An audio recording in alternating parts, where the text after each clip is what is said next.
a todos, é um prazer ter todo mundo aqui, né? Eu sou Fernanda, enfermeira no posto coleta de Lomberes. A gente está fazendo algumas lives bem interativas, né? Com algumas pessoas que são muito especiais para a gente, com os temas assim, bem relevantes.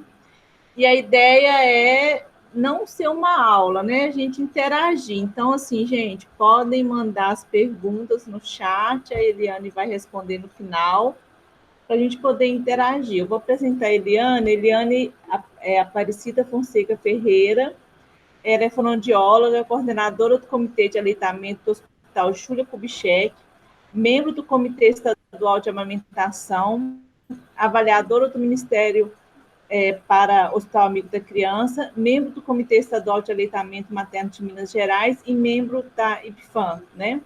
A Eliane vai falar um pouquinho sobre a importância, o diferencial em ser amigo da criança e seu impacto na amamentação. Eliane, está aberto, tá? Para você começar, e eu vou anotando aqui, qualquer coisa eu te falo, né? Durante a gravação, se ocorrer alguma coisa, a gente precisar parar, porque às vezes pode travar, aí a gente precisa repetir. Certo? Eu fico muito agradecida com o convite, fico muito lisonjeada. O de Lomberes também faz parte da minha história, porque foi o meu segundo curso de Hospital Amigo da Criança. Então, há muitos anos atrás, eu fiz meu segundo curso, vocês estavam tentando o título de Hospital Amigo da Criança, e depois vocês pararam e o Júlia continuou. Também, minha primeira visita técnica, porque quando eu fiz fonoaudiologia, a gente não teve no nosso curso, na formação de graduação, a gente não teve nada de neonatologia. E a minha primeira visita técnica que eu fiz foi no de Lomberes. Então, eu tenho um compromisso grande de ajudá-los. E faço isso com o maior carinho do mundo. Eu vou fazer só igual a Keiko, porque a Keiko, eu adoro. Esses dias eu estava assistindo uma palestra da Keiko, e eu já tinha visto ela 2 vezes fazendo isso, e eu até comentei com ela. No curso de aconselhamento, ela fez a apresentação dela dessa forma, e na jornada do ano passado, ela fez a mesma apresentação. Porque foi eu que apresentei a Keiko ano passado, e eu lembro que ela falou assim, depois que eu apresentei, ela falou assim, olha, eu queria me apresentar dando continuidade à apresentação para falar que eu sou mãe de 2... Ela tem 3 filhos. Então, vou apresentar como a Keiko, porque são as coisas importantes que a gente faz na vida. Então, eu sou mãe de 2 filhos, sou casada e elogio meu marido todos os dias. Ele falou que faz isso. Ela falou, Eliane, por que eu mantenho meu casamento? Porque eu elogio meu marido todos os dias. Então, são as coisas boas, né, que a gente faz, que a gente apresenta, né, faz parte do currículo da gente. Então, também estou igual a Keiko agora. Então, vamos lá. Eu vou compartilhar a tela aqui para a gente começar a aula, tá?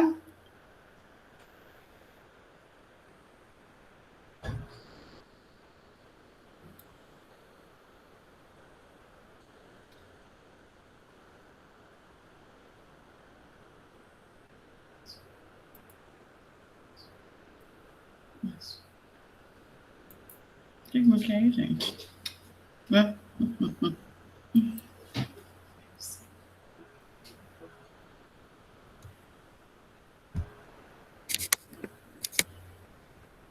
Pronto, agora já deu certo.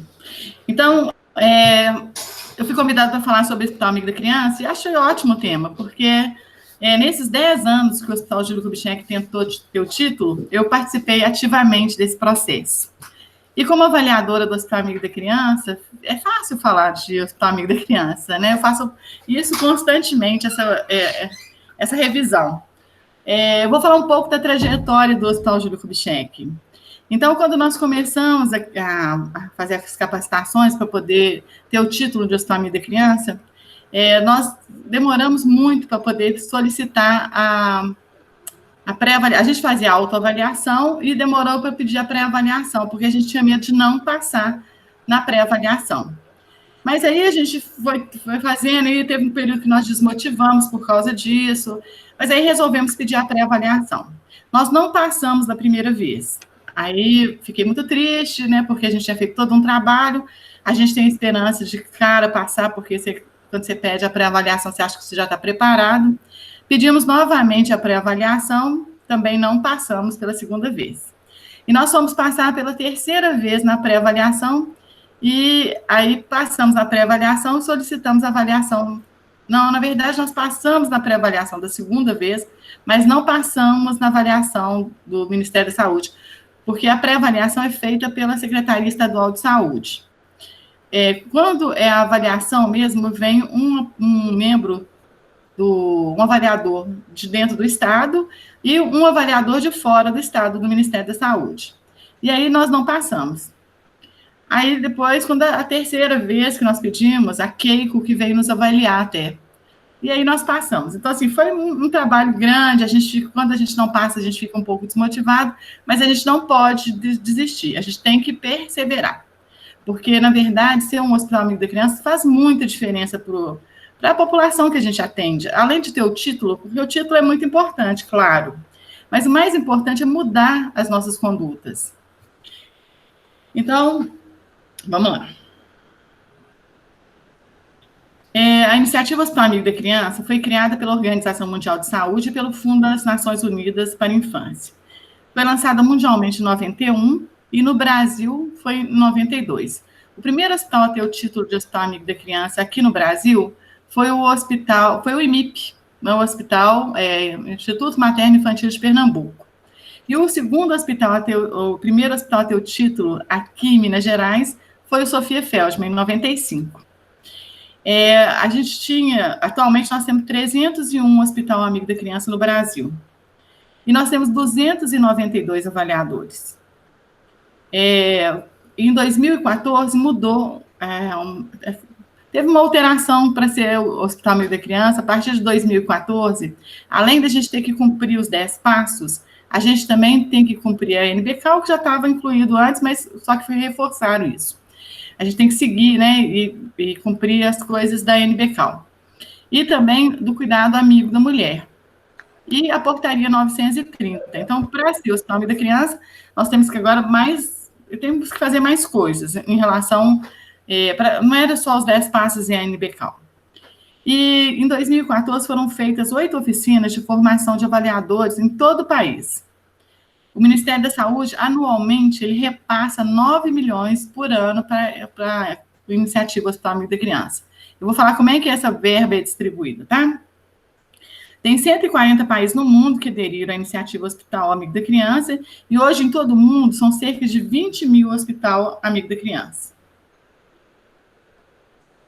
Então, isso aqui no Brasil, a gente colocou a distribuição, mas essa distribuição é de 2017. Eu não consegui uma distribuição mais recente. Essa aula, eu esqueci de falar no início, mas quem me cedeu essa aula foi a Carla Caldeira. A Carla Caldeira, ela é responsável pela Iniciativa Hospital Amigo da Criança aqui em Minas Gerais. Então, ela fez essa aula em 2017, com os dados de 2017. Depois disso, a gente teve poucas mudanças, tá? Em Minas Gerais, a Carla me passou o que tinha alterado, então, de Minas Gerais para atual. O último hospital, até então, né, até o título, foi o Hospital Júlio Kubitschek, em 2013. E agora, recentemente, o Hospital Nossa Senhora... Peraí, que tem um negócio aqui na minha frente. Deixa eu voltar, peraí. Nossa Senhora de Saúde Diamantina. Obrigada, é o Diamantina. Teve o título em 2019. Só que eles ainda não entregaram a placa para o Hospital de Diamantina, porque eles têm uma briga agora na Justiça que a família do Picasso não quer mais que use aquela foto. A foto do quadro do Picasso. Então, o Ministério da Saúde está vendo como é que vai fazer em relação porque todos os hospitais amigos da criança, a placa de Hospital Amigo da Criança é aquele quadro do Picasso. Então, agora eles vão ver se eles vão continuar usando a placa com o quadro do Picasso ou se eles vão ter que mudar, tá? Então, aqui foi a distribuição. A gente vê que no Nordeste é o lugar que tem mais hospitais amigos da criança. O Sudeste tem uma boa quantidade, 78, o Sul, 54, o Centro-Oeste, 35 e o Norte, 25. A gente precisa melhorar a questão do Norte. Mas o Nordeste, que é uma população muito carente, tem uma quantidade grande de hospital amigo da criança. Isso é uma coisa boa, né? Até perguntei para a Carla sobre essa prevalência, se tinha alguma coisa mais recente, porque essa é de 2017, mas é o que a gente tem, tá? A segunda pesquisa de prevalência de aleitamento materno nas capitais brasileiras e Distrito Federal de 2008 mostrou melhores indicadores de aleitamento materno em hospitais amigos da criança. Então, isso é de 2008, né? A duração média do aleitamento materno exclusivo em crianças que nasceram no Hospital Amigo da Criança é de 60,2 dias, contra 48,1 dias em um hospital que não é amigo da criança. Então, a gente vê que assim, a gente consegue melhorar essa questão do aleitamento materno exclusivo no Hospital Amigo da Criança. Crianças que nasceram no Hospital Amigo da Criança, o fato de nascer no Hospital Amigo da Criança, né, aumenta as chances de 9% para a amamentação na primeira hora de vida. Então, qual que é o objetivo dessa nova fase de 2014 para cá? O que mudou, né? Aí são as portarias e a legislação. Isso aí eu vou passar, eu só coloquei só para vocês verem, porque como a gente vai fazer um bate-papo, eu acho que essa parte fica mais formal, mas só para vocês terem, tá? Essa nova portaria, né, altera os critérios de habilitação, foi aquilo que eu falei, que tem que seguir os 10 passos, o cuidado amigo da mulher, a NBCAL e a portaria 930. E fica criado um novo código, 14.16. Com esse novo código, tem um incremento maior, tanto no parto, que o hospital recebe, tanto no parto normal, como na cesariana e no atendimento da criança na sala de parto.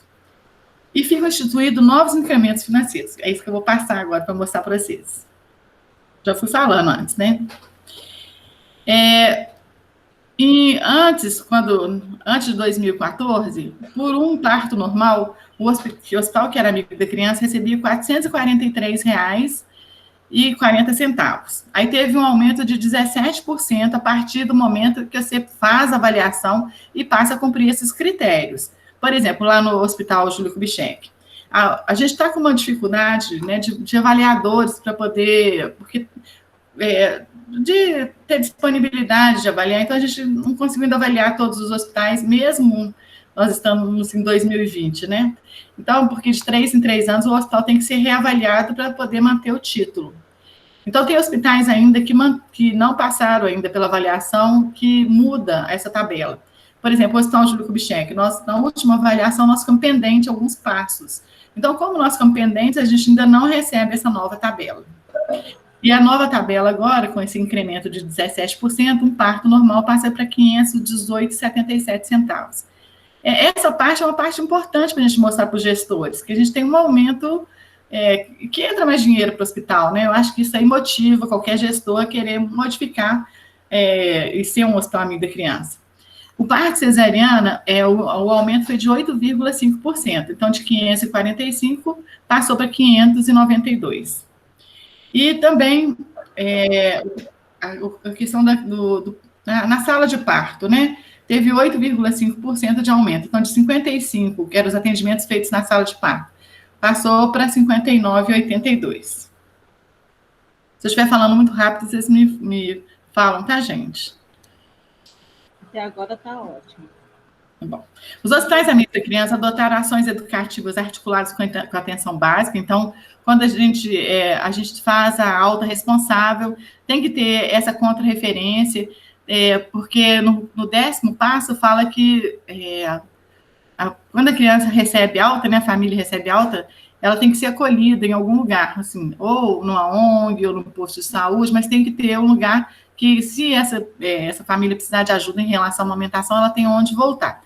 Então, a atenção básica faz esse trabalho muito bem, e a gente tem que trazer a atenção básica para perto da gente. Lá no Hospital Júlio Kubitschek, a gente tem os postos de saúde, que a gente tem uma relação muito próxima com os postos de saúde. Então, aqueles casos que a gente fica mais preocupado, a gente já entra em contato direto com o posto, articula, e fora que lá a alta responsável, a gente faz para quase todas as crianças. Então, já ganha alta com a agendada primeira consulta. Boas práticas de atenção ao parto e ao nascimento, que é o cuidado amigo da mulher, né? E então, aqui fala, né, que é a alta responsável contra a inferência da atenção básica. Antes de 2014, o que precisava para ser o Hospital Amigo da Criança era cumprir os 10 passos para o sucesso do aleitamento materno e comprovar o cumprimento da Lei 11.265 de 2006, que é a norma brasileira de comercialização de alimentos para lactentes e crianças na primeira infância. Aí, depois de 2014, os novos critérios. Estou falando mais vezes, mas é ótimo, porque quanto mais a gente ouve, mais a gente aprende, né? Uma das formas de aprendizado é repetição. Então, é o cuidado amigo da mulher, implantar as boas práticas de atenção ao parto e ao nascimento, e garantir permanência da mãe ou pai junto ao recém-nascido durante as 24 horas. E livre acesso a ambos, ou na falta desse, do responsável legal. Esse livre acesso, não sei como é que o processo é, mas lá no hospital a gente teve muita dificuldade da interpretação desse livre acesso. Por quê? Porque na unidade neonatal é tranquilo, por causa do método canguru, a gente já fazia isso tranquilamente. Mas a gente ficou na dúvida se esse livre acesso também seria para o alojamento conjunto. E, a princípio, nós estabelecemos horário fixo, então o pai podia entrar, era livre acesso para o pai, mas com horário restrito. Aí depois vamos discutindo, e aí a gente achou que estava errado.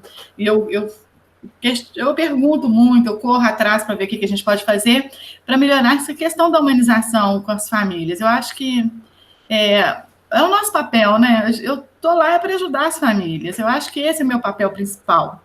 Então, aí nós mudamos, aí deixamos realmente livre acesso. Então, o pai pode entrar em qualquer horário que ele quiser, né? Às vezes ele trabalha, só tem disponibilidade à noite, para depois do horário de trabalho, para ir ver a mulher, porque a gente ainda continua com a licença paternidade, na maior parte das vezes, com 5 dias, e se o neném fica retido por mais tempo, ou a mãe retida, esse pai já voltou a trabalhar, então já não é mais acompanhante da mãe, ele precisa, ele quer ver a família, né? Quer ver a mulher, quer ver o filho, então mesmo que ele trabalhe lá de serviço mais tarde, ele entra. A não ser em casos assim, se ele estiver embriagado, ou a gente sabe que a gente tem uma grande quantidade de pacientes que é usuário, né, de drogas, se ele estiver drogado, aí, claro que a gente vai barrar a entrada dele, mas fora isso, é livre acesso, ele pode entrar a qualquer horário, tá? E do responsável legal. O responsável legal, essa portaria 930, ela é do método canguru. Então, a gente já tinha o responsável legal dentro da unidade neonatal bem articulado. Mas no alojamento conjunto, às vezes, tinha uma dificuldade. Se a mãe, por exemplo, ela tem que resolver alguma coisa no banco, ou no fórum, ou ela está muito exausta, ela precisa de ir em casa para ver os outros filhos. Ela vai, isso vai ser de cada hospital, mas a gente, ela passa pelo serviço social, ela fala quem que vai ficar responsável pelo neném dela, ela pode ir em casa, passar um final de semana, ou ir no cartório resolver e voltar. Então, alguém vai ficar com esse neném. E a gente tem visto muito isso, por exemplo, a mãe fica... A mãe que teve que ir para o CTI por algum motivo. E esse neném não tem critério nenhum para ir para uma neonatologia. Então, esse neném vai ficar com o pai no alojamento conjunto. E a gente dá toda a cobertura. Estou falando um pouco como é que funciona no meu hospital, porque eu acho que, assim, claro que nenhum lugar é perfeito. Lógico que lá no Hospital Júlio Kubitschek a gente tem muito que melhorar. Mas, assim, é o que a gente tenta melhorar e o que a gente vai fazendo todos os dias, tá? Depois vocês falam um pouco da experiência de vocês. Isso. Os estabelecimentos de saúde pública e privados interessados em se habilitarem em REAC, além de cumprirem a exigência do artigo 7, eles deverão cumprir o parágrafo 1 ao 4, que trata dos fluxos de avaliação. Então, tem que passar pelo fluxo de avaliação. Eu coloquei isso aqui em vermelho só para mostrar, gente, porque a gente tem... eu faço parte do Comitê Estadual de Aleitamento Materno, né? A Kátia está aí, eu vi que a Cleia também está. E a Cleia é a nossa presidente do Comitê Estadual de Aleitamento Materno. A gente até já foi aí no Odilon e a gente tem essa proposta no nosso comitê. A maior parte do nosso comitê são avaliadoras do Hospital Amigo da Criança, e mesmo se não fosse, nós todas somos defensoras, né? A gente protege, a gente apoia mesmo a questão da amamentação. Então, uma das propostas da gente é ajudar os hospitais que querem ter o título de Hospital Amigo da Criança a conseguirem o título. E mesmo a rede privada, porque esses dias me perguntaram se a rede privada pode. Aqui em Minas Gerais, aí eu até consultei a Carla, aqui em Minas Gerais não tem nenhum hospital privado que é o Hospital Amigo da Criança, não. Mas ela falou que em outros estados tem hospital privado que é Amigo da Criança. O hospital de... agora esqueci. Que perdeu o título, porque antes... nós tínhamos, eu até passei aquele... Eu vou voltar. Peraí, só para mostrar para vocês. pulei na hora. Aqui, eu coloquei aqui embaixo, ó, antes, em 2017, quando a Carla deu essa aula, eram 320 hospitais amigos da criança no Brasil. E o dado recente do Enani, como é que ela chama? Janine, ela apresentou um dado, né, recente, falando que atualmente no Brasil são 301 hospital amigo da criança. Então, aqui em Minas Gerais, 2 hospitais perderam o título de hospital amigo da criança. Um porque foi em Montes Claros, porque o número de partos era muito pequeno, e eles acabaram com a maternidade, ficaram só com o banco de leite que eles têm lá. E o outro, agora me deu um branco aqui, qual que era o hospital.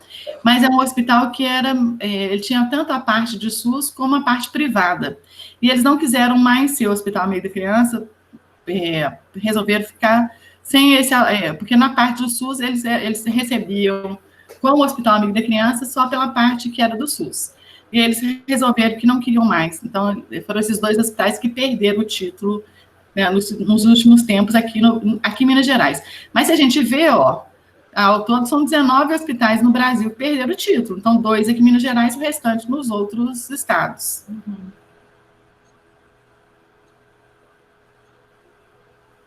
Deixa eu voltar lá.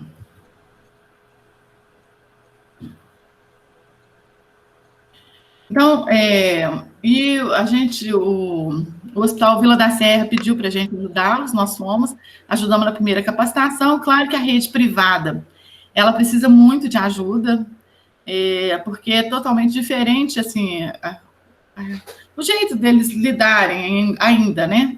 Mas se a gente conseguir que hospitais privados também sejam hospitais amigos da criança, a gente vai ficar muito feliz, né? Porque aí a gente vai falar a mesma língua e as melhores condutas que a gente sabe. Hoje em dia eu falo que a questão da humanização, né, tanto no nascimento como no puerpério, no hospital público, é uma coisa impressionante. A gente tem um cuidado, assim, fora de série. Então, que tomara que outros hospitais também façam a mesma coisa que a gente, e que a rede privada também siga as mesmas normas, os mesmos cuidados que a gente tem, as mesmas rotinas. Então, o fluxo de avaliação da iniciativa Hospital Amigo da Criança. Então, avaliação global. Quando você vai pedir avaliação pela primeira vez, o hospital realiza a autoavaliação, que tem um formulário lá no site do Ministério da Saúde, você pega esse formulário, acho que a Fernanda até já pegou esse formulário, né? E aí vocês vão fazer a autoavaliação para vocês verem onde vocês precisam melhorar. Aí vocês melhoram o que está ruim, né? E aí pede a pré-avaliação. A pré-avaliação é realizada pelos avaliadores no nosso estado. Passou na pré-avaliação, vem a avaliação global, que é realizada pelo Ministério da Saúde. Aí vem um avaliador de dentro do estado e um avaliador de fora do estado. Aí o hospital é avaliado e habilitado, né? Passou nessa avaliação global, aí ele já se torna hospital amigo da criança, tem todo a comemoração, né, a celebração daquele momento. Então, é um momento de festa no hospital, aí eles entregam a placa, e depois tem a reavaliação trienal e o monitoramento anual. Então, de 3 em 3 anos, esse hospital é reavaliado. Por quê, gente? Porque conseguir o título é uma coisa difícil, mas a gente fica todo empolgado para conseguir o título, e aí a gente corre atrás, a gente consegue. E aí depois, a gente tem um trabalho árduo em manter o título, porque as pessoas acomodam, a gente sabe que a equipe muda muito, né? Em hospital público a gente tem um entra e sai de profissionais, então que a gente tem que estar sempre capacitando, a gente tem que capacitar 80% dos nossos funcionários. Então, é uma coisa assim que a gente tem que ficar atento o tempo inteiro. E aí tem o monitoramento anual. Gente, o monitoramento anual, ele é muito importante. Por quê? E ele tem que ser fidedigno. Porque o que a gente percebe, muita gente que é avaliador, que quando a gente vê o monitoramento anual deles, eles colocam que estão fazendo coisas melhores do que quando a gente avalia. Então, assim, não adianta a gente mascarar. O monitoramento anual é justamente para a gente ver onde a gente não está bem, para a gente melhorar, para quando o avaliador vier, né, que é a avaliação trienal, o hospital está de acordo. É para manter mesmo. As reavaliações trienais. O objetivo é apoiar e incentivar as equipes dos hospitais a manter os critérios da portaria vigente, verificar se boas práticas estão sendo cumpridas para que o hospital receba a renovação do selo de qualidade da IAC. É o que nós falamos.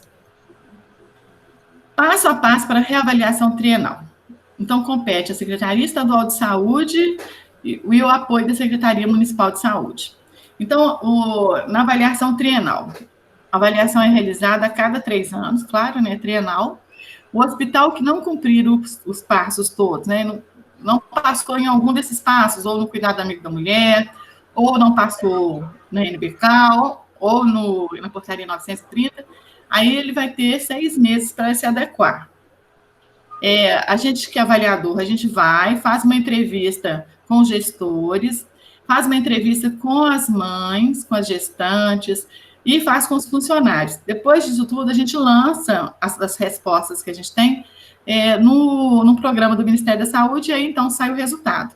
E também quando a gente vai avaliar, além da gente fazer todas essas entrevistas, né, a gente anda pelo hospital, observa como é que está, fica atento às atitudes e ao que as condutas, né? A gente normalmente assiste um parto normal e assiste uma cesariana para ver a questão do passo 4 e do cuidado amigo da mulher. Aí o hospital que não... Aí, daqui a 6 meses ele é reavaliado. Aí, de novo, ele foi reavaliado, mas mesmo assim ele não passou em algum passo. Aí a gente dá mais 3 meses para ele se adequar. Aí vem depois o Ministério da Saúde faz a reavaliação no hospital. E aí o hospital que não cumprir os critérios é descredenciado. Se cumprir os critérios, recebe o selo de renovação. A gente que é avaliador do Hospital Amigo da Criança, a gente não quer prejudicar ninguém, pelo contrário, a gente quer ajudar. E eu acho que essa é a nossa proposta. E eu vejo isso muito aqui em Minas Gerais. A gente não vai com a intenção de prejudicar nenhum hospital. A gente quer que normalmente funcione dentro do que é o que a gente acredita, né? Assim, de todo o trabalho do Hospital Amigo da Criança. Então, que tudo tem evidência científica, tá, gente? Cada passo, cuidado da amiga da mulher, tudo tem evidência científica. E aí, a gente tenta ajudar o hospital a conseguir passar naquele passo. Então, a nossa avaliação não é punitiva, pelo contrário, é tentando ajudar os hospitais a continuarem ou a ter o título de Hospital Amigo da Criança, porque a gente sabe que quanto mais hospitais forem amigos da criança, a gente vai melhorar essa questão da humanização nos hospitais. O objetivo do monitoramento online. Então, a gente todo ano tem que fazer, desde o início do ano, já tem um período, não sei quando já é liberado isso, a gente pode começar a fazer o monitoramento mais no início do ano, mas a gente tem até em dezembro, eu não lembro se é dia 24, depois se a Cleia quiser me ajudar, ela completa. A gente tem até dezembro para poder fechar esse monitoramento. O ideal seria a gente fazendo ele mês a mês, porque a gente teria uma amostra mais fidedigna. Mas com a correria sempre a gente, lá no hospital, a gente deixa para o finalzinho mesmo. E aí a gente fica meio apertado, mas a gente faz o monitoramento. E tem hospital que não faz o monitoramento. Então, assim, uma das coisas para continuar sendo o Hospital Amigo da Criança é fazer o monitoramento online. Então, o monitoramento online. O monitoramento online é muito parecido com a avaliação que a gente faz quando a gente vai. Então, assim, fazer entrevista tanto com as mães, como com os funcionários, para tentar ajustar mesmo as coisas, para ficar para ser cumprido os passos. Então, qual que é o objetivo? Apoiar e incentivar as equipes dos hospitais a manter os critérios da portaria vigente.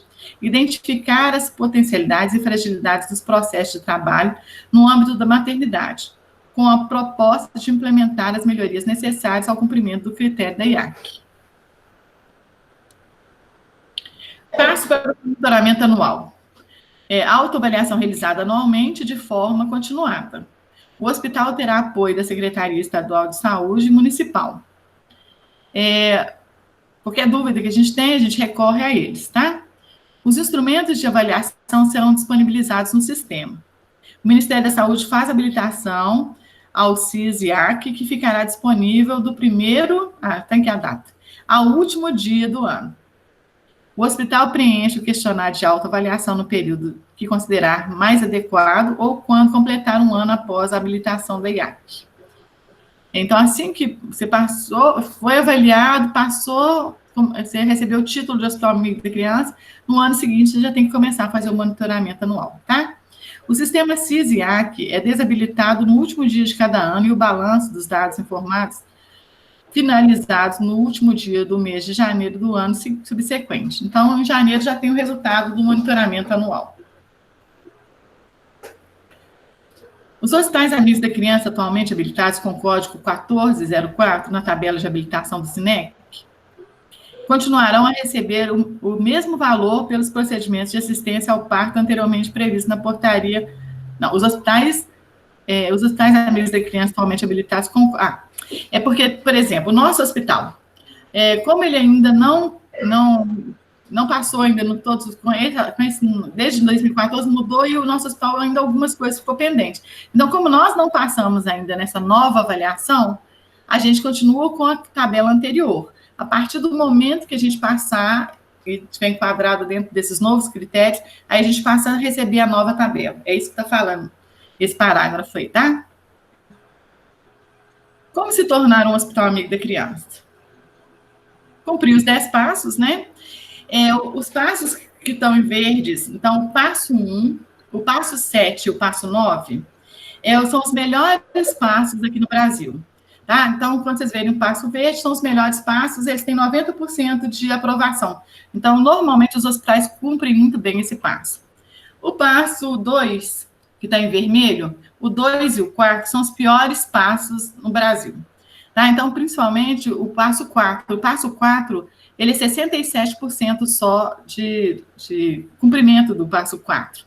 Então, é um passo que a gente precisa melhorar muito, que é colocar o neném em contato pele a pele na primeira hora, mas a gente vai falar sobre ele.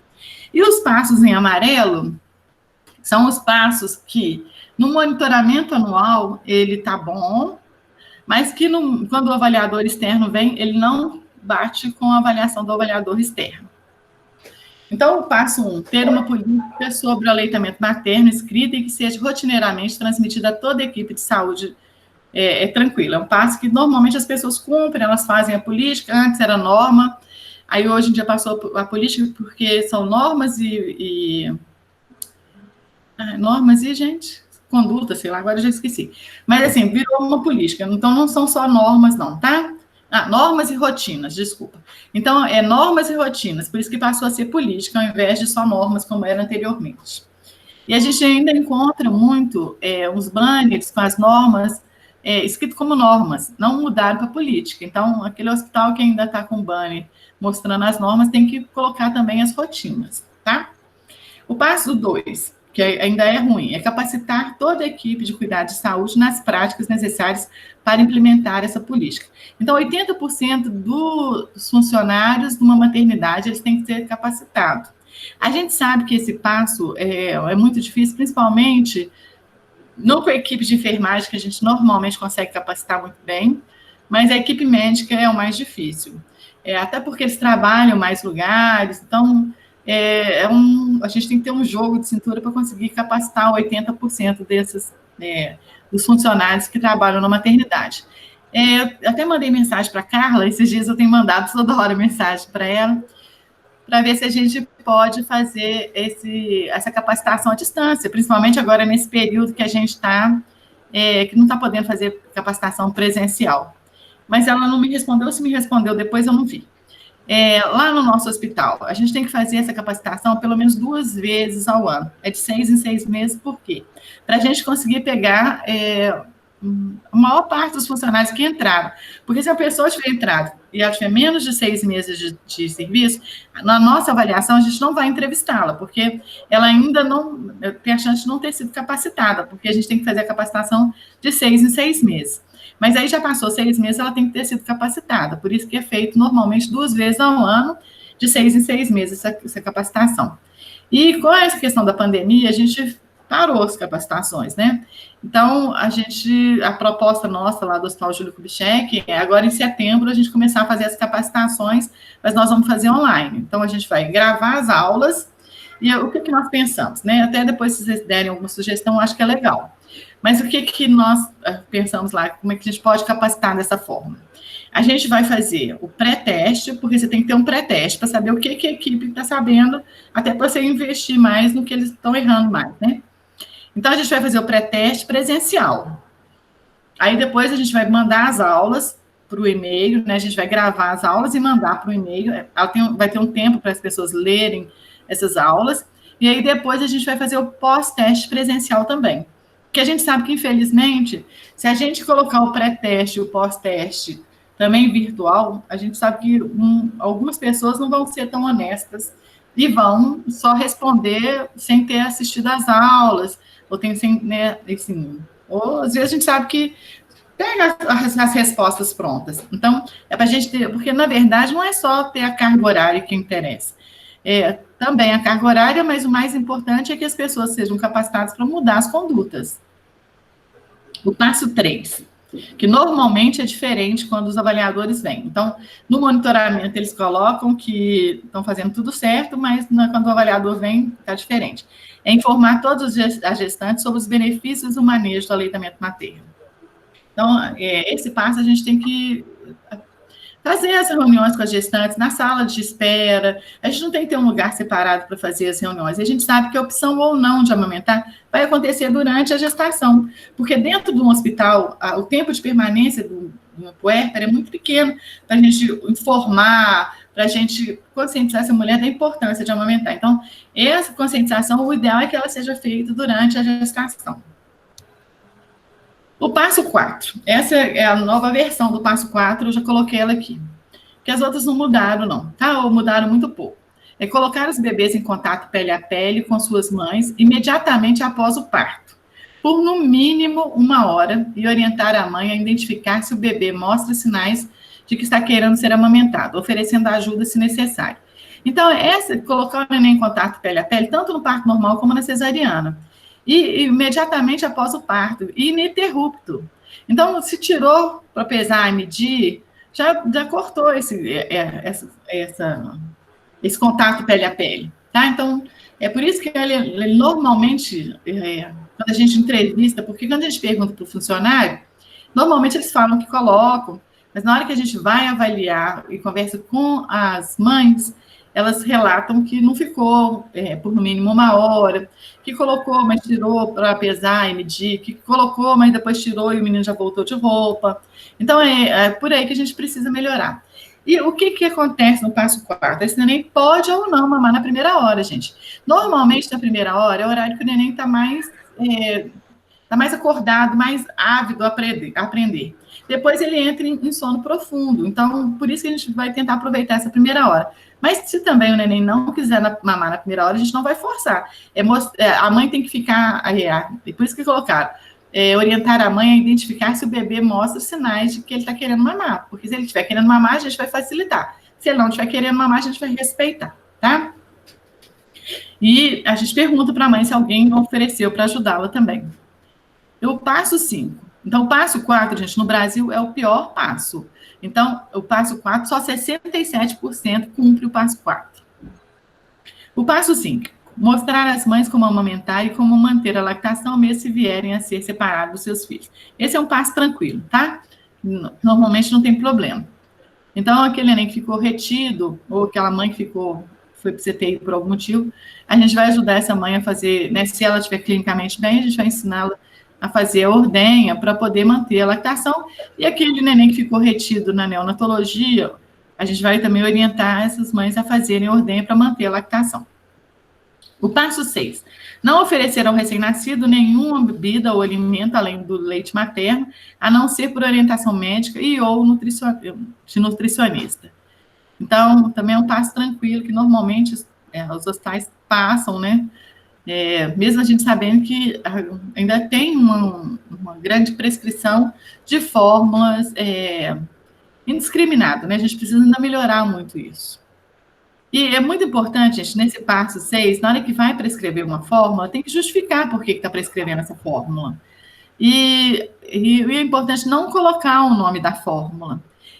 A gente sabe disso, né? E, por exemplo, lá no meu hospital, lá no Hospital Júlio Kubitschek, eu vejo que as mães, quando a gente vai conversar com ela, eu chego e pergunto, por que está oferecendo fórmula para o seu neném?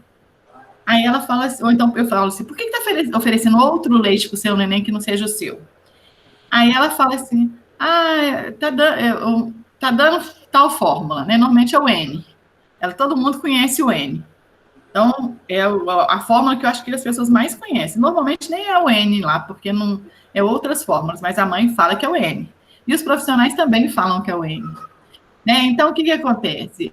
Toda vez que a gente fala o nome da fórmula, a gente está fazendo propaganda para aquela indústria. E a gente não tem essa consciência, né? Eu falei que a gente vai estudando, e tem coisas tão simples, né? Mas que a gente não observa. Eu sempre orientei a não falar o nome da fórmula, mas falava assim, porque foram o que me passaram. Mas outro dia eu estava fazendo um curso de avó, uma enfermeira do Sul, que é da Y, ela está fazendo um curso de avó, eu fiz, a Cleia fez também, eu queria ver como é que ela abordava a questão da avó, né? E ela falou isso, e eu falei, gente, eu nunca tinha percebido que toda vez que a gente fala o nome da fórmula, a gente está fazendo propaganda para aquela indústria. É uma coisa tão básica, mas que a gente, pelo menos para mim, eu não tinha percebido isso. Então, assim, nem que não, quer dizer, não era essa fórmula, mas a gente estava fazendo propaganda para ela. O hospital nem é ela.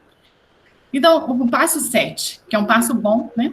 Que é o verdinho, que a maior parte dos hospitais cumpre o passo 7, é praticar o alojamento conjunto, e eu acho que isso é muito tranquilo, realmente. Hoje em dia, a gente não tem essa dificuldade no hospital amigo da criança. O neném, se clinicamente ele está bem, e a mãe está bem, ele vai para o alojamento conjunto com a mãe.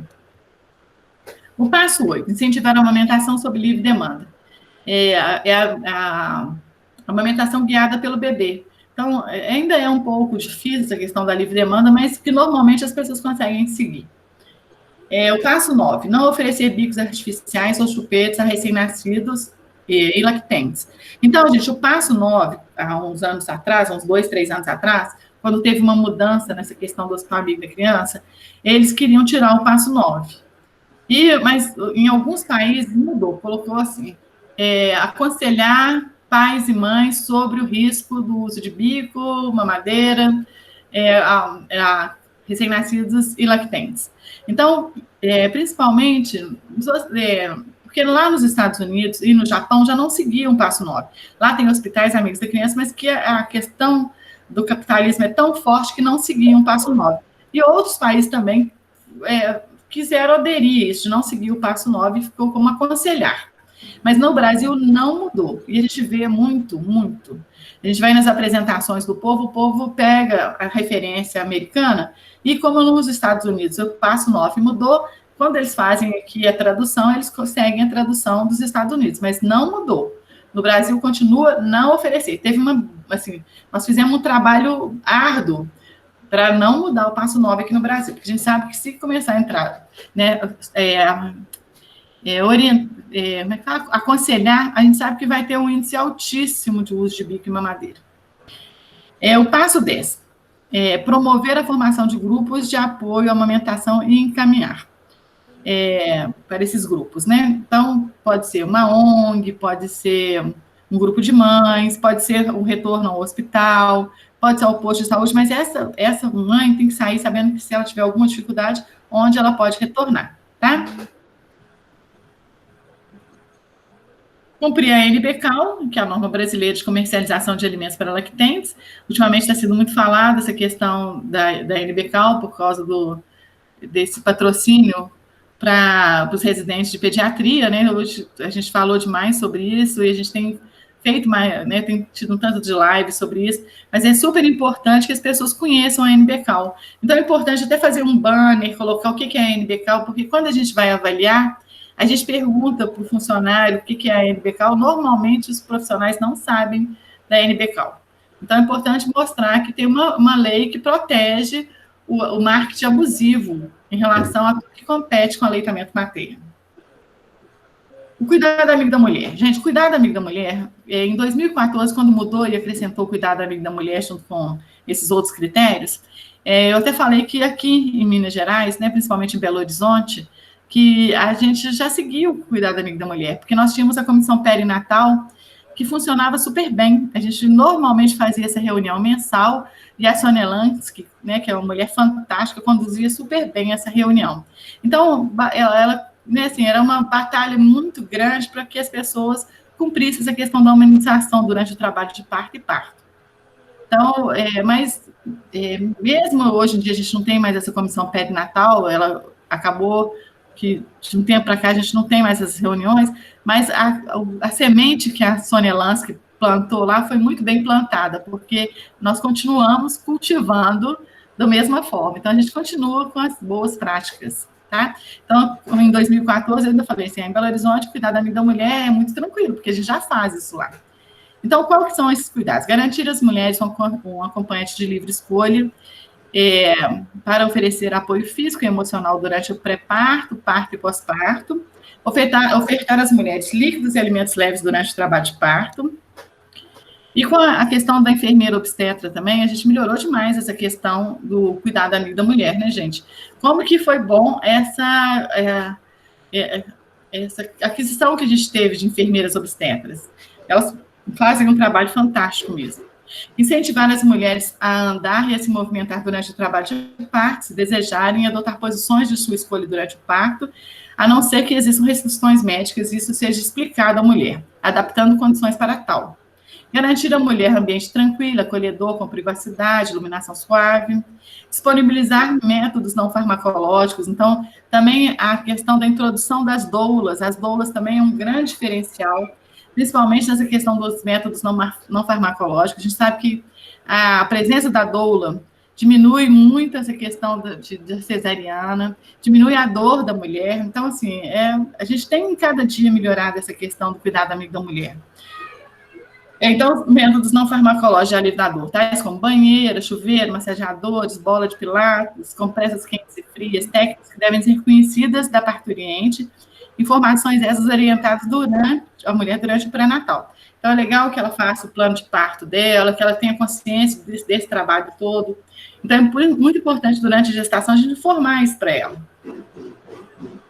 Assegurar cuidados que reduzam procedimentos invasivos, tais como ruptura de membrana, episiotomia, aceleração ou indução do parto, partos instrumentais ou cesariano, a menos que seja necessário. A questão da episiotomia melhorou demais, não sei como é que é no Odilon-Bez, mas a gente vê como que melhorou. E quando vai fazer episiotomia, a gente tem que avisar essa mulher que vai ser feita a episiotomia e anotado no prontuário, porque quando a gente vai avaliar, a gente questiona, a gente pergunta isso para a mulher se ela foi informada ou para o acompanhante, porque às vezes ela esquece, mas também tem que estar registrado no prontuário o que foi feito. E que foi falado que ia ser feito, tá? Se evoluiu para uma cesárea, tem que falar e anotar. Caso o hospital tenha em suas rotinas a presença de doula, comunitária e voluntária, autorizar a presença e permitir o apoio da mulher de forma contínua, se for a vontade dela. Então, a doula, gente, durante o trabalho de parto, ela fica com a mulher, e se a mulher fizer a opção que na hora do parto ela deseja que a doula continue com ela, essa doula vai entrar junto com a mulher no parto. E ela não vai ser considerada como acompanhante, ela vai ser considerada como doula. A Cleia, que é a presidente do nosso comitê, também é doula, tá? Depois, se ela quiser, ela pode falar um pouco mais sobre isso.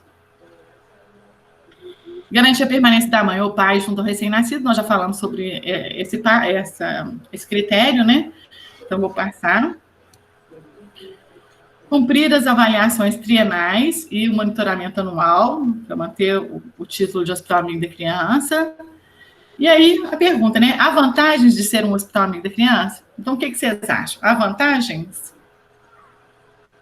Com certeza, né? Aí, gente, como é que eu saio aqui da tela cheia? F5, né? Então, gente, a Carla que cedeu, por isso que eu estou usando. Oi, Eliane. Interromper compartilhamento. Não estou tão ruim, não. Deixa eu ver se eu saí agora. Sai. Aí, eu volto aqui. Né? Peraí. Eu estou apanhando, viu, gente? Essas novas tecnologias, para mim, é um desafio. Ai, gente, que eu não estou conseguindo sair. Deixa eu ver se eu volto. Não, você está aparecendo, Eliane. Pronto. Tô mesmo. Agora já deu certo. Isso. Não, Eliane, ótima. A gente Rosângela, estou vendo aí. A Kátia, tem bastante gente. A gente já sabia que esse tema seria assim, um tema bem relevante para a gente, sabe? Foi até a Débora que sugeriu a gente trazer. E eu vou fazer, algumas pessoas fizeram algumas perguntas, várias pessoas elogiaram, fizeram comentários, né, nos setores onde trabalham.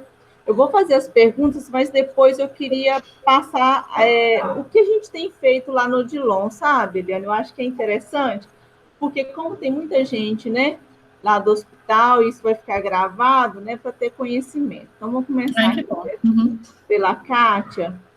A Kátia, vamos ver aqui, a Kátia fez uma pergunta, né, sobre o passo 4. O passo 4, ele fala sobre ajudar a mãe a iniciar o aleitamento materno ali naquela primeira hora, né? Então, o contato pele a pele na primeira hora, Golden, né? Que é a Golden hora, né? É o nó mais crítico do Hospital Amigo da Criança. Como fazer para efetivar esse passo, principalmente agora em tempo de pandemia de Covid-19? Como melhorar, ainda mais nesse tempo, né? Que a gente está passando. Então, mas a gente sabe que se a mulher, a Kátia mesmo falou sobre isso na palestra passada, né? Da questão do contato pele a pele, da amamentação. Então, assim, a gente vai favorecer o contato pele a pele. Então, na hora que o neném nascer, essa mulher vai fazer uma higiene, né? E aí o neném, se ela tiver suspeita de Covid, né? Então, ela vai fazer uma higiene nessa mulher e o neném vai ficar em contato pele a pele com ela. E ele pode mamar, se ela tem suspeita, vai colocar máscara, né? Ela vai limpar bem as mãos e vai deixar o neném mamando. Assim, não vai mudar muito. A gente sabe que o acompanhante, mesmo com essa questão da pandemia do Covid, o acompanhante ele tem direito, durante o trabalho de parto, a ficar, a não ser que, né, se ele tenha mais de 60 anos ou estiver apresentando algum quadro gripal, ele não vai poder acompanhar. Mas, do contrário, essa mulher continua tendo o direito do acompanhante durante o trabalho de parto. Pela norma técnica, na hora que vai para o alojamento conjunto, o ideal é que o acompanhante, que não tem acompanhante, para a gente tentar cercar um pouco, para não disseminar mais a questão da Covid-19. Mas isso também depende de cada hospital, porque lá no nosso hospital não mudou nada. O acompanhante, tanto em trabalho de parto, como no alojamento conjunto, a mãe continua com direito ao acompanhante. Então, assim, a gente sabe que esse passo é difícil, principalmente na cesariana. Eu gosto demais do que o Edson Borges falou numa palestra dele. Ele falou o seguinte, que na hora da cesariana, normalmente os anestesistas têm uma dificuldade maior de liberar, né, para poder colocar o neném em contato pele a pele. Até porque a gente precisa sensibilizar toda a equipe, e normalmente a anestesia a gente tem uma certa dificuldade, né, como a classe médica mesmo. E aí ele fala que é o seguinte, que ele fala assim ele sugere para a gente falar, né, que a gente vai falar assim com o anestesista, qual braço que eu posso liberar? A gente não pergunta se pode. Qual o braço que eu posso? Eu vou liberar um, mas qual que é esse braço? Então, libera um braço, chega um pouco os sensores para o lado e coloca o neném lá em contato pele a pele. Então, que o contato pele a pele também deve ser feito na cesariana. Agora, eu acho, Kátia, que a dificuldade maior que eu vejo, e depois a Cleia, que é avaliadora dos famílias e crianças, pode falar também, é de ficar por, no mínimo, 1 hora. Porque as pessoas até hoje colocam o neném em contato pele a pele, mas não deixam por muito tempo. Ainda é uma pressão muito grande de tirar o neném para pesar, medir, né? Então, assim, é cultural, a gente precisa melhorar isso, porque se é neném de risco habitual, esse neném não precisa ser medido e pesado ali, ele pode esperar um tempo maior para poder fazer esses procedimentos. E deixar para pingar o colírio no final da primeira hora, porque a gente sabe que essa distância entre o peito e o rosto da mãe é o que o neném enxerga nitidamente. Passou de 25 centímetros, ele enxerga embaçado nos primeiros meses de vida. Então, quando ele está ali olhando para a mãe dele, ele está vendo que é a mãe dele. Isso é muito importante. Então, se a gente deixar para pingar esse colírio no final da primeira hora. Então, assim, a maior dificuldade que a gente vê é justamente essa, de deixar ficar por, no mínimo, 1 hora em contato pele a pele. E a gente falar com a mãe que ela tem que ficar atenta se esse neném quer ou não mamar. E se ele quiser mamar e a mãe tiver com dificuldade, ela vai ter que pedir ajuda a quem está próximo dela, o técnico de enfermagem ou a enfermeira, quem estiver próximo, para ajudá-lo. Será que eu respondi? Não, eu acho que respondeu. Se não respondeu, alguém comenta aí, mas eu acho que está bem explicado, sabe? O próximo que a Débora comentou é do passo 2, né? Que a maternidade que fica dentro do hospital geral tem que capacitar todo o serviço. Isso é uma grande dúvida nossa, porque a gente é um hospital geral, né? É um hospital, assim, muitos setores, e a gente precisa fazer essa capacitação de todos, né? Porque você comentou sobre a possibilidade da capacitação online. Eu acredito, né, que com essa situação agora, isso deve realmente ficar, ser possível. Isso vai ser Acho muito que vai bom. ser uma boa oportunidade para a gente agora, né, gente? Porque a gente vê que capacitação online, as pessoas, se a gente coloca num horário, principalmente no final da tarde, assim, à noite, a gente consegue uma adesão muito maior, né? Então, assim, é uma possibilidade das pessoas se adequarem para poder fazer a capacitação. Se for, assim, a gente pode também ceder as aulas do jeito que nós vamos fazer. O Hospital Júlio Kubitschek também é um hospital geral, e a gente avalia alguns hospitais que são hospitais gerais. Na verdade, tem que capacitar a maternidade, né, porque é lá que a gestante vai ter maior contato. E os serviços que prestam serviço à maternidade, por exemplo, o raio-x, os vigias, né, no nosso lá os prestadores de serviço que fazem a questão da vigilância, o laboratório. Então, a gente tem que... todos os funcionários que prestam serviço à maternidade, que vão ter contato com o pai, a mãe, a família e o neném. Então, esses funcionários têm que ser capacitados. Não tem que ser o hospital todo, não. A gente, por exemplo, só capacita esses funcionários. São esses que a gente vai querer saber se eles estão conscientes do que é um hospital amigo de criança e quais são as políticas. Mas não é o hospital todo, não. A Isabelle perguntou, mesmo que não seja o Hospital Amigo da Criança, como os privados, por exemplo, eles têm, os hospitais privados, eles têm a obrigação de ter esse treinamento da equipe com as práticas mais recentes e com evidência? Na verdade, para ser Hospital Amigo da Criança, é obrigatório essa capacitação e essa cobrança dessas práticas. Mas no hospital privado, não, né? Assim, não é uma obrigação. É claro que hoje em dia, o que a gente vê? As mulheres, né, as famílias, não só as mulheres, mas elas estão querendo boas práticas. Então, o hospital que entender que para ter uma clientela satisfeita e para ter uma clientela, ele precisa mudar, ele precisa ajustar, porque a gente vê hoje muito mulheres de nível socioeconômico bons procurando maternidades públicas, porque sabe que a questão da humanização do parto, do nascimento e do aleitamento materno é muito melhor em hospital público. Eu tenho várias amigas que têm convênios, mas que elas fazem opção em ter neném na rede pública porque sabe desse trabalho. Ou então, né, hoje em dia também eles têm feito muito parto domiciliar justamente por isso, porque não querem essas práticas invasivas, né? Então, eles querem essa questão da humanização. A Isabelle, ela fez uma outra pergunta, e assim, tem duas perguntas que estão muito ligadas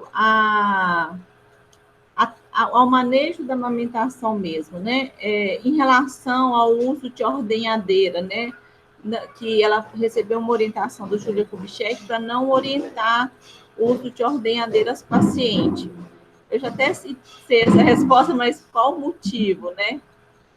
Então, gente, o que acontece? Dentro de um hospital, a não ser que seja num posto de coleta ou num banco de leite, pode ter a ordenhadeira elétrica, sem problema, né? Mas dentro do alojamento conjunto ou numa unidade neonatal, a gente sabe que a chance de contaminação é muito grande e que não vai ter uma ordenhadeira para cada mãe, ela não vai ter como fazer higienização adequada, não tem jeito de pegar essa ordenhadeira e mandar para a CME para poder fazer esterilização, a ordenhadeira é pessoal, né? Porque quando é do serviço, a gente manda para fazer higienização. Mas quando é da pessoa, não tem como mandar. Então, assim, hoje em dia, antes eu era totalmente contra a ordenhadeira, né? Mas hoje em dia eu já sei que, assim, se for uma opção da mulher, é lógico que a gente tem que saber fazer ordenha manual. Isso nós temos que ensinar as nossas pacientes. Elas têm que sair do hospital sabendo fazer ordenha manual. Porque o peito vai encher, vai engurgitar, ou ela vai voltar a trabalhar ou precisar de sair, vai ser na casa dela. Então, ela tem que saber fazer para deixar esse leite armazenado. Mas ela pode ter a opção de usar a bombinha, né, a ordenhadeira em casa, não tem problema. Hoje em dia eu falo com as mães. Essa semana mesmo tinha uma mãe com uma ordenhadeira dentro do alojamento conjunto. Quando eu cheguei, Eu falei com ela, olha, aqui não pode. Se você quiser usar na sua casa, é um direito seu, né? Eu acho que até facilita em alguns momentos, se você tem uma boa ordenhadeira, mas dentro do hospital não pode, por causa da questão da higienização. Então, é por causa da questão da higienização, tá? E também, gente, o que a gente vê? Marca da doutora Ludmilla, marca Vocês vão ouvir falando? Ela estava falando para vocês. Eu sei que aqui tem o microfone aberto. Olha que legal. Então, a gente sabe o seguinte, que, por exemplo, nos Estados Unidos, a questão do aleitamento materno lá é péssimo, mas eles publicam demais. Mas a gente sabe que lá dentro da maternidade, no alojamento conjunto, a mulher já sai com uma ordenhadeira. Então, lá é cultural. Eles valorizam o leite, a questão da nutrição, dos fatores imunológicos do leite, mas não do vínculo, né, da questão do crescimento facial, da dentição, da respiração, porque isso tudo é trabalhado com o movimento no peito, né? E o vínculo é a mãe dando o peito, e não outras pessoas dando mamadeira. Então, lá a mulher já sai com uma ordenhadeira de dentro da maternidade. E a gente sabe que lá é péssima a questão da amamentação. Então, assim, o meu medo é que as pessoas achem que elas devem retirar o leite e não amamentar. Tá? Então, assim, mas não pode, dentro da maternidade não pode pela questão da contaminação. Mas, claro que se essa mãe quiser usar a ordenhadeira em casa, ela tem todo o direito, mas o ideal é que ela saia sabendo fazer ordenha manual. E na aula da Vilneide, agora de banco de leite, que ela fez para a jornada, ela falou muito bem isso, eu adorei, porque, primeiro que eu sou tiete da Vilneide, ela falou muito bem que o ideal, que a massagem é que estimula a aumentar a produção de leite.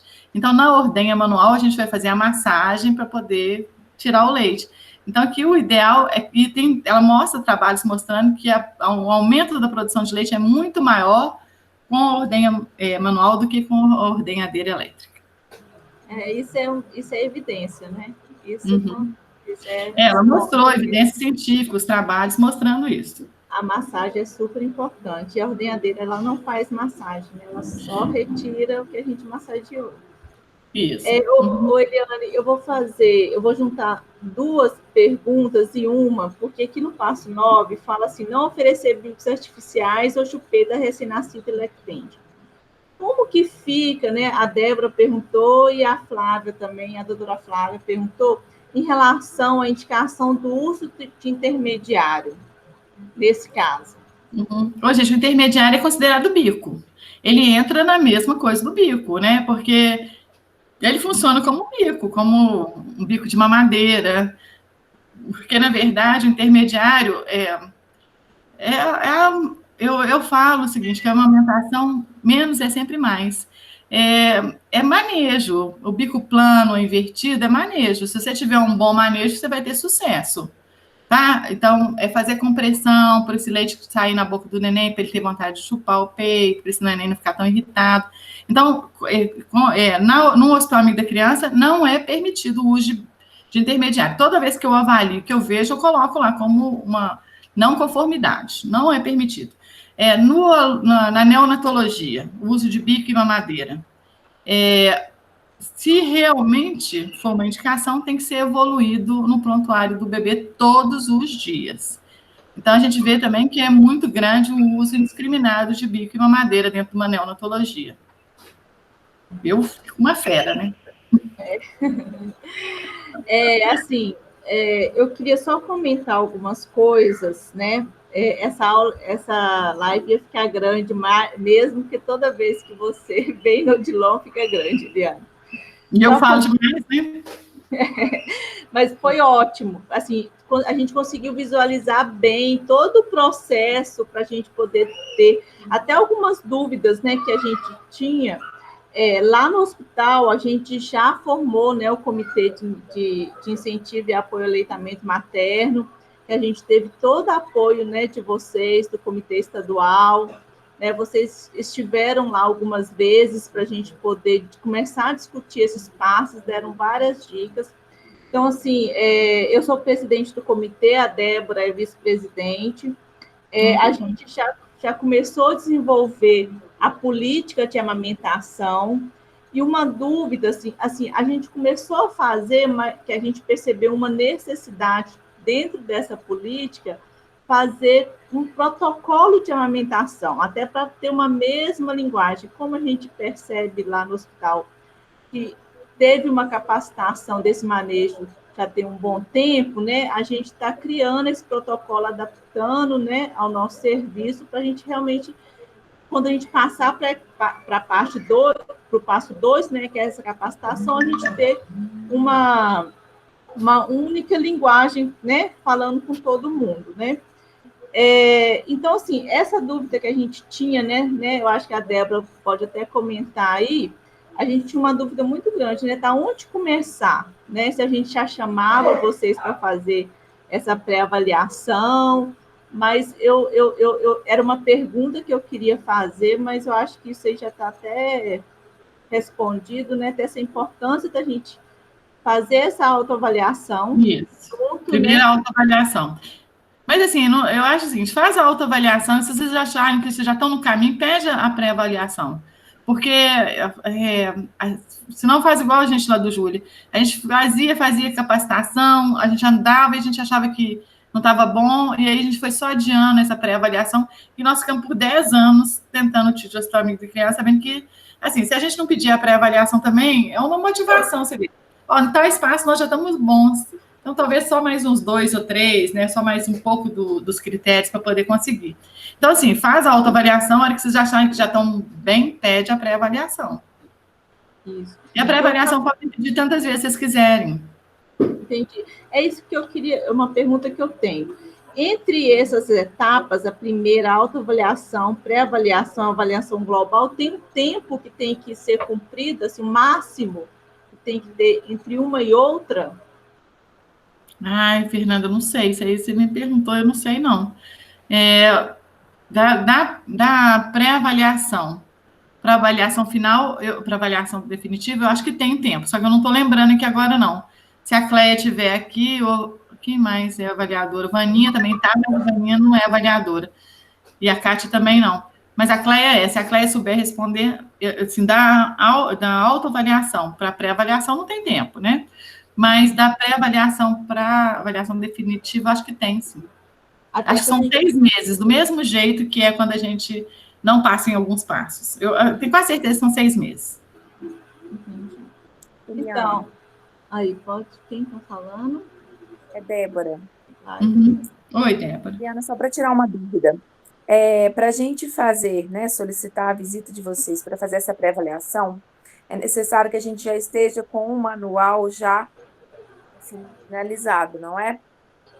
Então, aí quando vocês vão fazer a pré-avaliação, você já tem que estar tudo assim, encaminhado, você já tem que ter a política, a capacitação dos funcionários, já mudado esses critérios. Então, assim, a gente vai fazer achando que está de acordo com a avaliação. Por isso, assim, a gente vai tentar fazer tudo para estar pronto para fazer a pré-avaliação.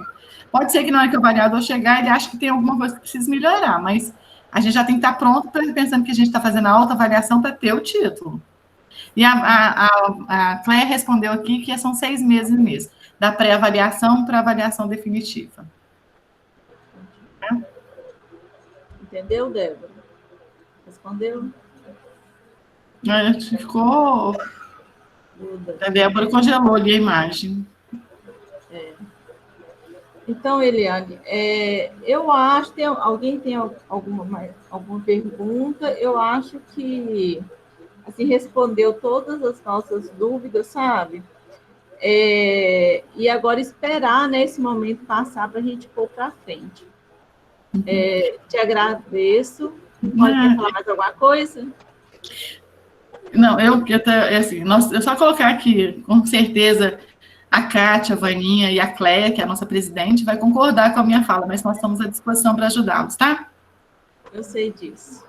Eu sei, assim, qualquer hora a gente pode chamar, a gente sempre está trocando dúvidas, né? Conforme o caminhar. Eu agradeço a sua presença. Não, foi incrível a sua apresentação. Acho que tirou todas as nossas dúvidas e voltou a queimar dentro da gente, né?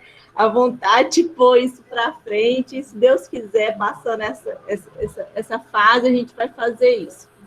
Ai, então, mais uma vez eu te agradeço, tá, Eliane? Foi ótimo. E um abraço. Tá bom, eu que agradeço. Obrigada pelo convite, tá? E pela confiança. Um abraço, Eliane. Tchau. Tchau, gente.